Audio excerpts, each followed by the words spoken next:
Eliseu respondeu: Ouçam a palavra do Senhor. Assim diz o Senhor: Amanhã, por volta desta hora, na porta de Samaria, tanto a medida de farinha como 2 medidas de cevada serão vendidas por uma peça de prata. O oficial em cujo braço o rei estava se apoiando disse ao homem de Deus: Ainda que o Senhor abrisse as comportas do céu, será que isso poderia acontecer? Mas Eliseu advertiu: Você o verá com os seus próprios olhos, mas não comerá coisa alguma. Havia 4 leprosos junto à porta da cidade. Eles disseram uns aos outros: Por que ficar aqui esperando a morte? Se resolvermos entrar na cidade, morreremos de fome, mas se ficarmos aqui, também morreremos. Vamos, pois, ao acampamento dos arameus para nos render. Se eles nos pouparem, viveremos. Se nos matarem, morreremos.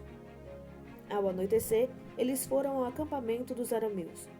Quando chegaram às imediações do acampamento, viram que não havia ninguém ali, pois o Senhor tinha feito os arameus ouvirem o ruído de um grande exército com cavalos e carros de guerra, de modo que disseram uns aos outros: Ouçam, o rei de Israel contratou os reis dos hititas e dos egípcios para nos atacarem.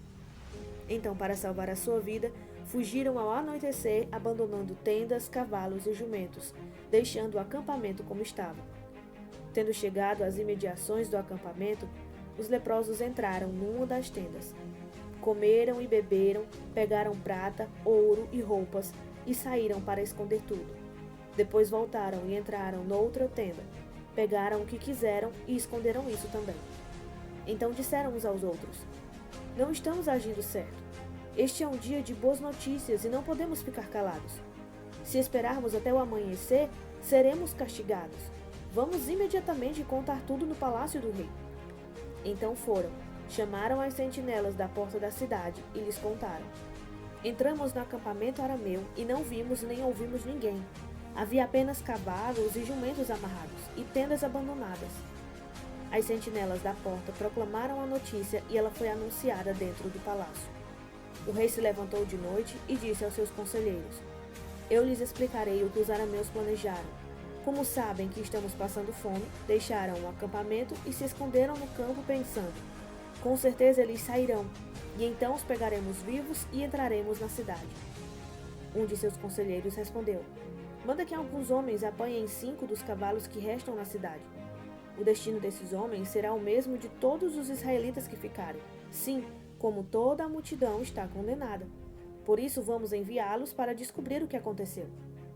Assim que prepararam 2 carros de guerra com seus cavalos, o rei os enviou atrás do exército arameu, ordenando aos condutores: Vão e descubram o que aconteceu.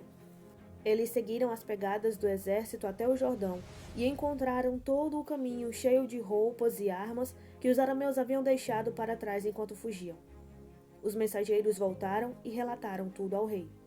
Então o povo saiu e saqueou o acampamento dos arameus.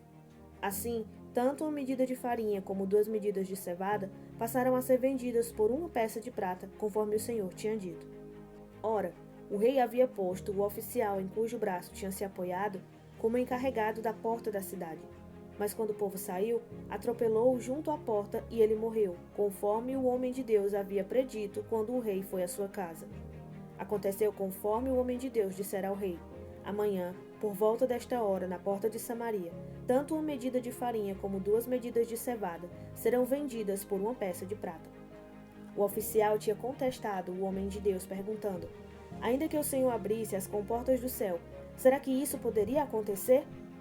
O homem de Deus havia respondido: Você verá com os seus próprios olhos, mas não comerá coisa alguma. E foi exatamente isso que lhe aconteceu, pois o povo pisoteou junto à porta da cidade e ele morreu.